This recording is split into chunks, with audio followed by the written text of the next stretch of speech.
Hello and welcome. Welcome to day 4 of Channeled Messages from Spirit. Totally following exactly what I feel intuitively led to do. Stop YouTube for a while. And now Spirit's like, no, simplify it, bring it back. Because I wasn't able to come on YouTube that much because I just have so much other spiritual work. But Spirit want to be heard. If this post has crossed your path, then there is a reason. I absolutely believe the algorithm's working for you. I believe that Spirit are putting the messages in front of the people that are meant to hear them, so take heed. The channeled message that I'm here to bring today is the message of when you're not making a choice, you're still making a choice. And I asked Spirit this morning, what channeled message am I meant to bring? What is it you want people to hear? And I come across an old post of mine, and I don't know how I come across it, because it's Spirit putting things in my path. Spirit are wanting me to teach you guys and channel the messages of a post that I did about empowering people to understand that when they're not making a choice, you're still making a choice.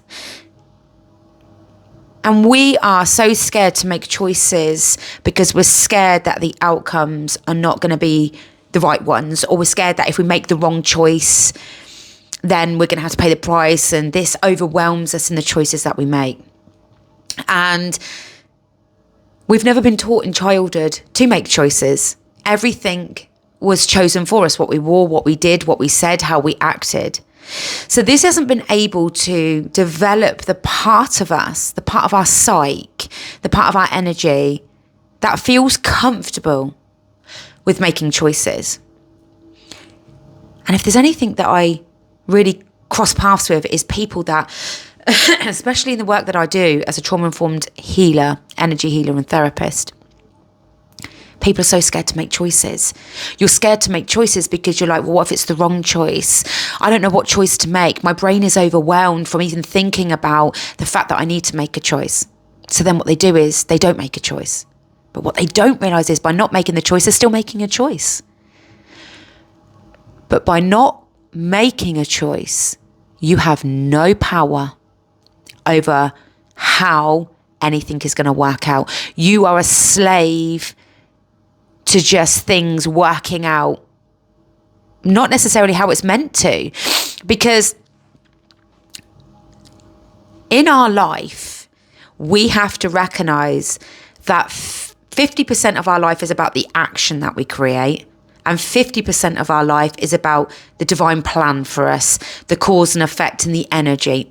So this is why we learn in our healing journey that the actions that you take have to somewhat be in alignment with what you want your life to look like, be in alignment with how you want to enjoy your life or how you want your life to grow.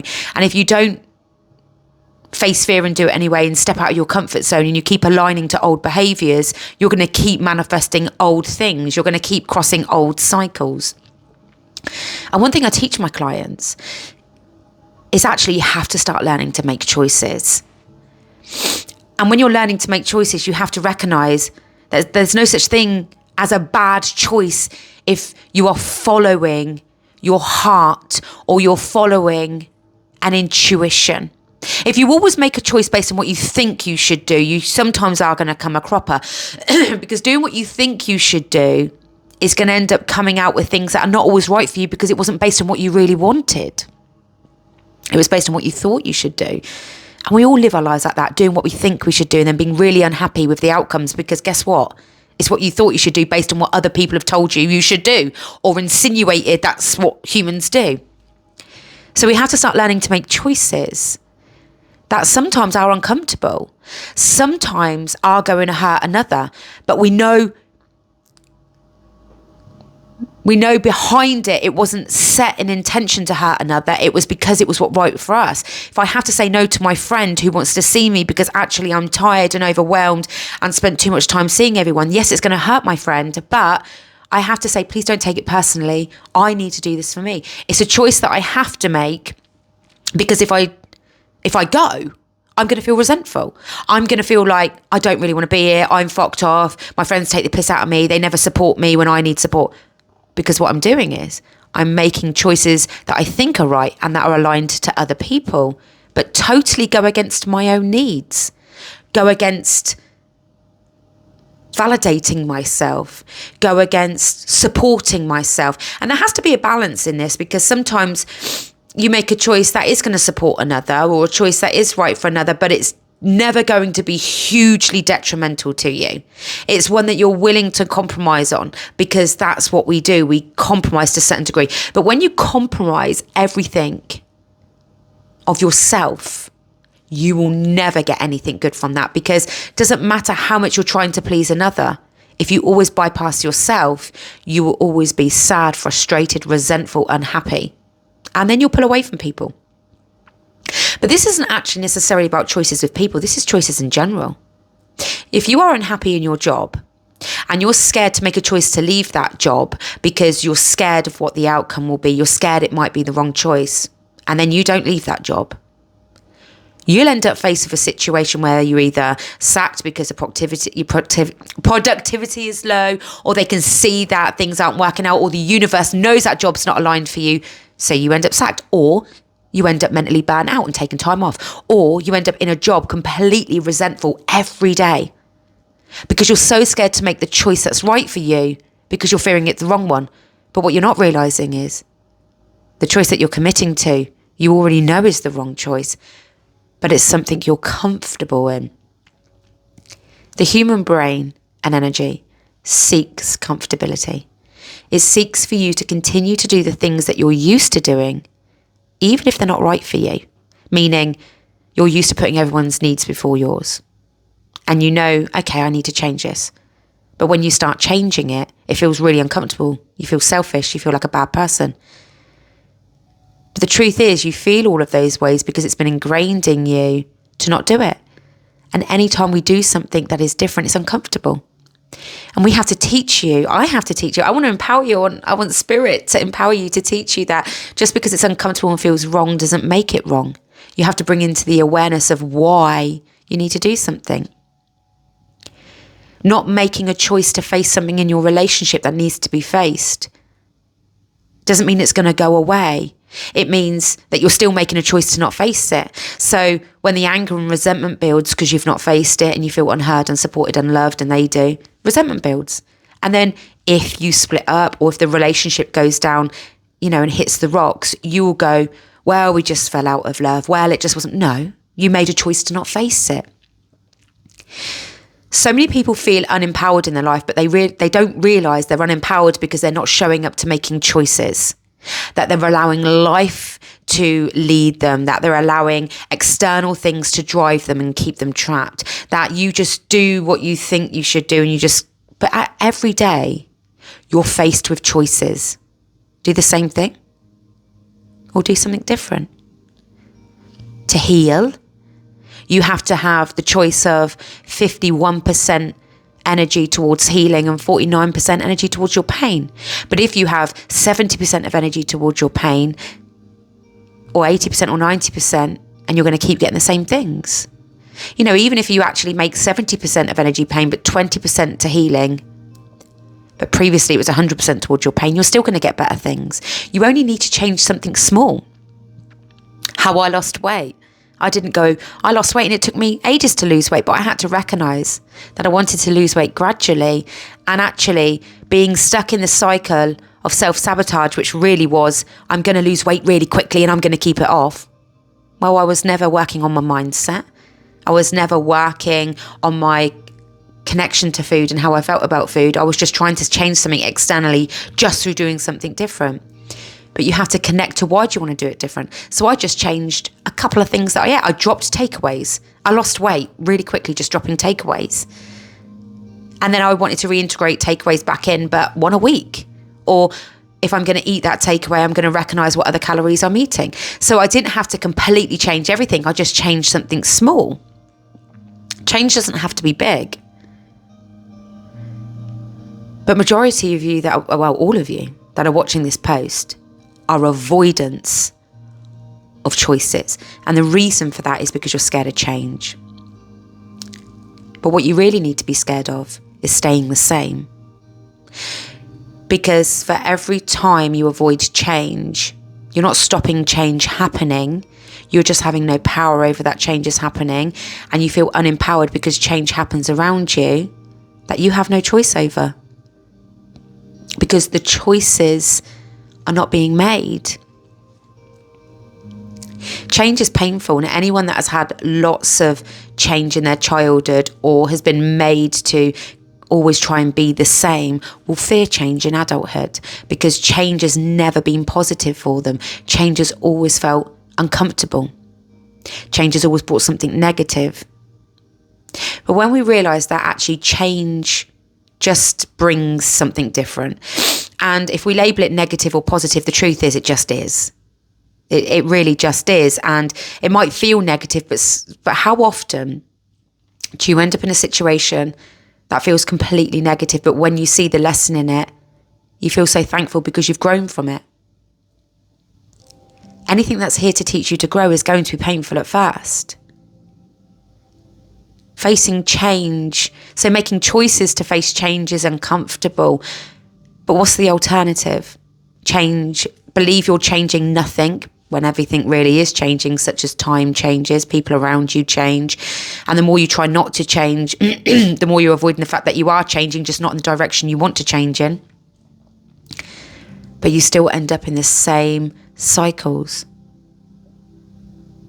I remember for me, the catalyst for me to start facing the fear of change and start making choices come from the fact that if I don't show up even in the smallest of way to making a choice to do something different, I'm going to be feeling stuck my whole life. I'm going to be feeling like I'm fighting my mental health. I'm going to be feeling, because I had many mental health disorders, many traumas, many painful things that kept me trapped.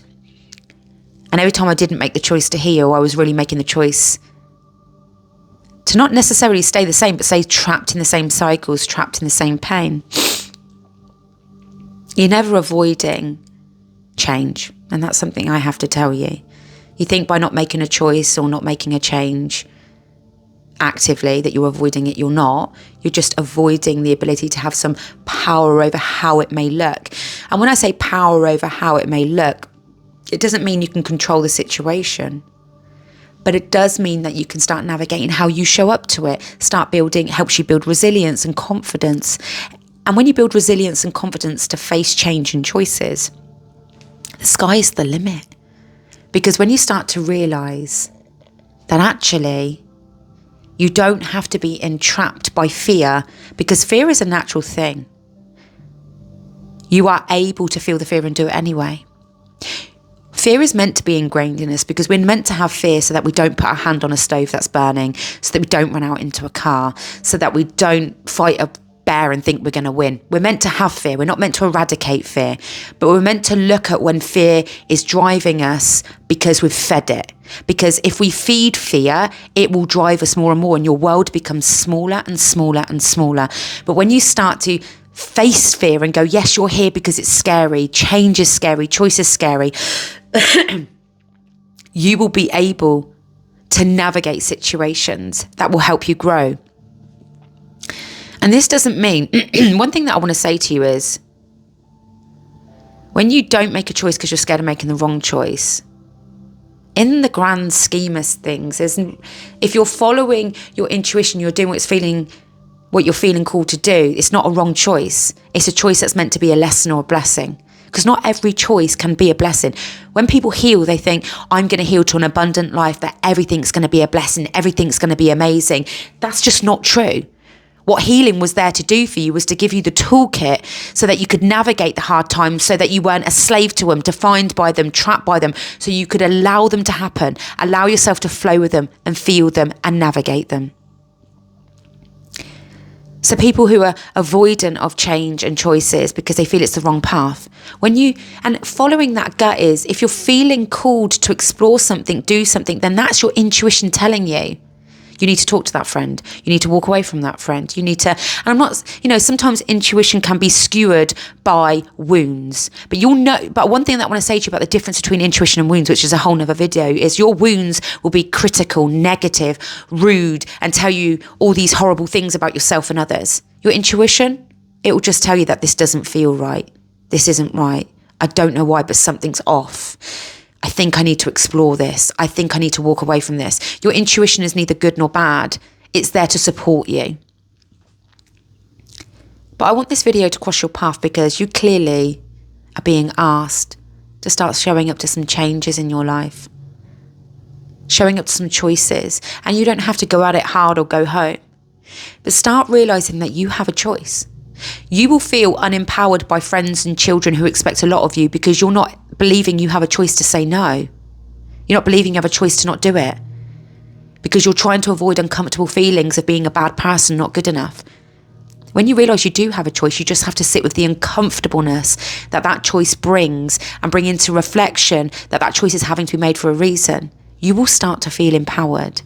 You will start to feel like you have more choice in your life.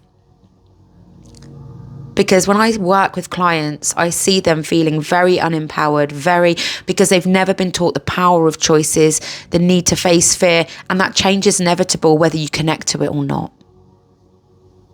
The greatest things come from the most painful situations, but we try to avoid them. The greatest growth comes from the lessons and the blessings. And to really connect to the blessings in your life, you have to connect to the lessons in your life. So when people say to me, I don't feel connected, I don't feel like I can enjoy the happiness or the joy around me, that's because your brain has been so wired to look for problems, and because you're trying to avoid the problems and avoid the feelings of negativity, the feelings of sadness, the feelings of pain, and you can't shut out one set of emotions without shutting out the other set of emotions. You shut them all out. It's like building a wall. If you build a wall to keep the bad people out, it keeps the good people out, unless you put a door in there, unless you build a wall that's high in some places and low in others. I really want you to sit and reflect on this video. Write down, what is your intuition guiding you for one choice that you know is painful, is uncomfortable, but you need to sit with because actually it's something that you need to do that's right for you or right for the situation. And then sit with the uncomfortable feelings that change brings. It's okay to feel uncomfortable with change. It's okay to struggle with change. You just have to know that when that change is worth it, you've got to push through it, feel it, validate it, process those emotions, give space to it, but do it anyway. This will teach your body resilience. This will teach your body the ability to navigate uncomfortable situations. And this builds your toolkit for you to stop being as trapped as you are. Spirit and I send you so much love.